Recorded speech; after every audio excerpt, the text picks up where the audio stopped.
nambili bakhuphuka njengokomthetho womkhosi. Sebeziqedile izinsuku ekubuyeni kwabo, umntwana uJesu wasala eJerusalema, abazali bakhe bengazi. Bethi-ke bona uphakathi kwabahambisana nabo, bahamba ibanga losuku, bamfuna phakathi kwezihlobo nabazana nabo. Bengamtholi, babuyela eJerusalema bemfuna. Kwathi emva kwezinsuku ezintathu bamfumana ethempelini ehlezi phakathi kubafundisi, ebezwa, ebabuza. Bonke abamuzwa bamangala ngokuqonda nangokuphendula kwakhe. Bathi bembona bamangala. Unina wathi kuye, "Mntanami, usenzeleni okunjena na? Bheka, uyihlo nami besikufuna silusizi." Wathi kubo, "Kukanjani? Benimfunelani na? Beningazi yini ukuthi kumelwe ukuba ngibe kokukababa na?"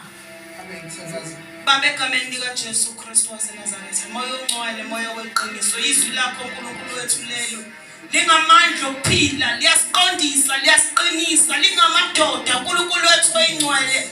Siyabonga uNkulunkulu wethu, khuluma ngalo ntambama moya ongcwele ngegama likaJesu Kristu. Khositha isingatshontsha izwi lakho egameni likaJesu Kristu waseNazaretha. We thank you, Jesus.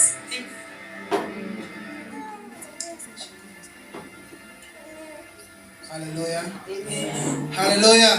Amen. Hallelujah. Amen. Lafunda khona abazalwane ngaphandle kokuchitha isikhathi.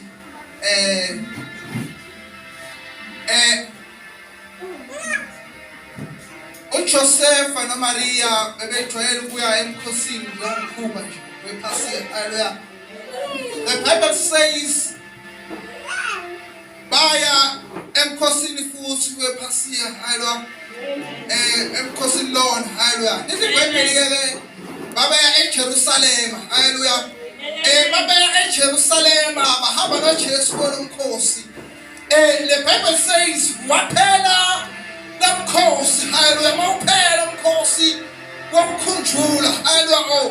Because womkhunjula kuqala umkhunjula engamasho Kristu ukuphuma eGibhithe. Hallelujah. Kusikwenza njalo. Hallelujah. Bebenza lomkhosi bekhupha njalo egameni likaJesu Kristu waseNazaretha. Lithi waphela lomkhosi wafika usuku lokuba buyele back emakhaya. Hallelujah. And the Bible says babe eJerusalema bemkhosi wephasika wabehamba noJesu. The Bible says uJesu wena thwefezi awuntomncane awuntomusha. Hallelujah. And the Bible says bahamba naye uJesu baya emkhosini. Hallelujah. Phasika. The Bible says he was 12 years or wena 12 years bazalwane. And wena emkhosini wephasika lithi iBhayibheli sababuya bebuya khona uJesu abanothisa ukuthi uJesu akekho nabo. Hallelujah. Abanothisa ukuthi akekho phakathi kwabo. Lithi iBhayibheli bahamba bayaqalaza akekho uJesu phakathi kwabo. Lithi baqala uJesu bahamba for 3 days abanothisa ukuthi uJesu akekho phakathi kwabo. Bamangala sibona ukuthi uJesu akekho phakathi kweBhayibheli.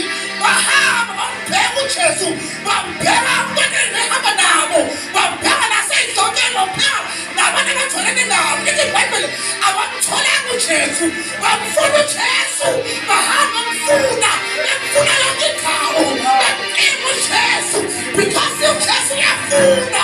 Bazalwane bengamtholanga bakhuleka bamfuna ngosuku olulandelayo, baphinde bamfuna ngosuku olulandelayo. For 3 days basibafuna uJesu nje yena yedwa because abanothisa ukuthi uJesu akekho phakathi kwabo. Bazalwane umuntu omncane uhlezi ethempelini uyena ubhizi noNkulunkulu. Bona bayamfuna yena uNkulunkulu.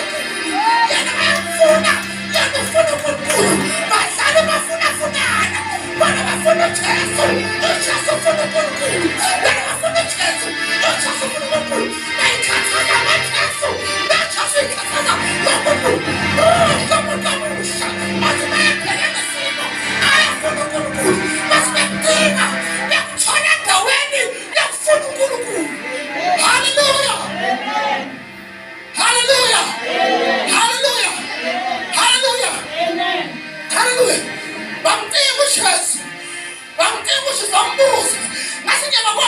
Jesu.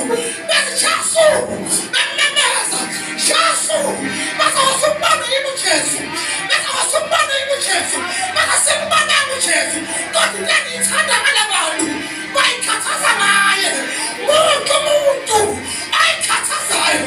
Azakwazi ukuhamba ibanga lami. Engekho Jesu. Azakwazi ukuhamba indlela yami. Engekho Jesu. Ngoba uyafuna. Engekho Jesu. Awujabuli ukuhamba endleleni. Engekho Jesu. Simfuna Jesu. Engekho siyamfuna. Uyafuna Jesu. Isihloko sami sithi uyafuna Jesu. Uyafuna Jesu. Uyafuna Jesu. Simfuna Jesu.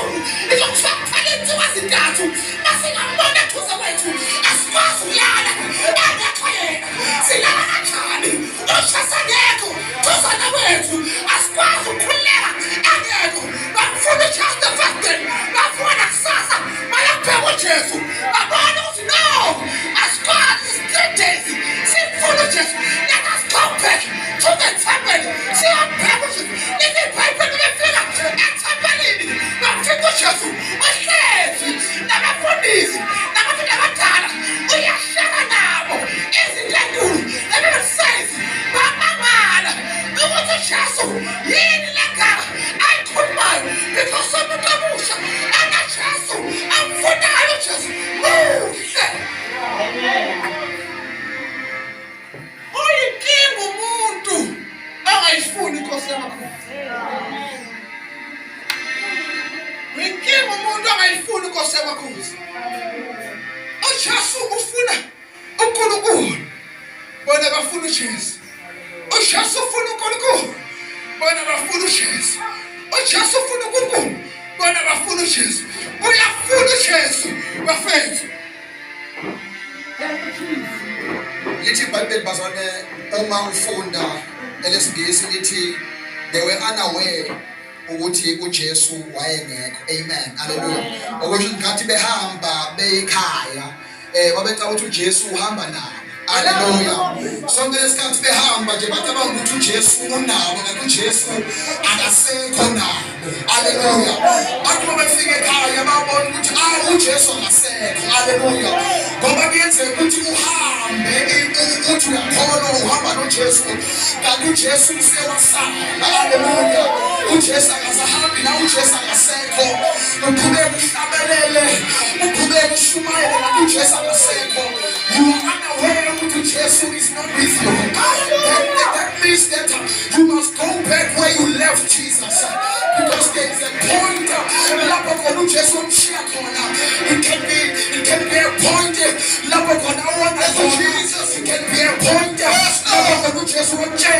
Jesus something and he didn't do. You never lay your down. You are not to Jesus. You just say, look at Thank you, Jesus. Uyafuna uJesu bazalwane. Siyafuna uJesu asikwazi ukuhlala engekho uJesu phakathi impilo zethu. Uhlala kanjani uJesu? Engekho phakathi impilo yakho. Bakhathazeka. Bakasiphumela isibheka. Asikwazi ukuhlala. Bamdinga uJesu. Bamdinga uJesu. Bamfumana ethempelini. Labazalwane.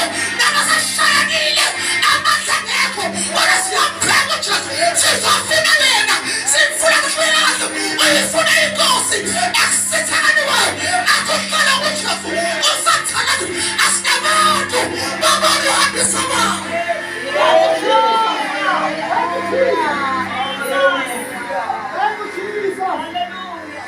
iBhayibheli lami wasifunda la verse 48 lithi bathi bembona bamangala.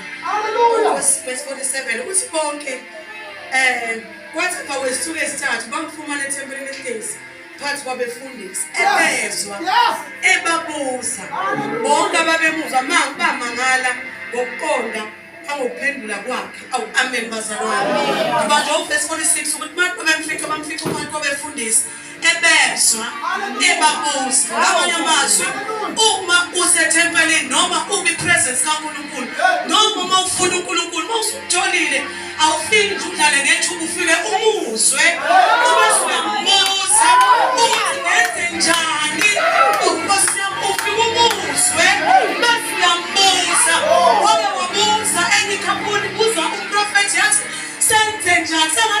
abuye lapho kuNkulunkulu owayeprofethile azokutshela ukuthi simkhulise kanjani umntwana ngoba ngokuhlezi noNkulunkulu uyamlalela akushoyo bese uyambuza to make sure ukuthi uzwisile lento eshiwo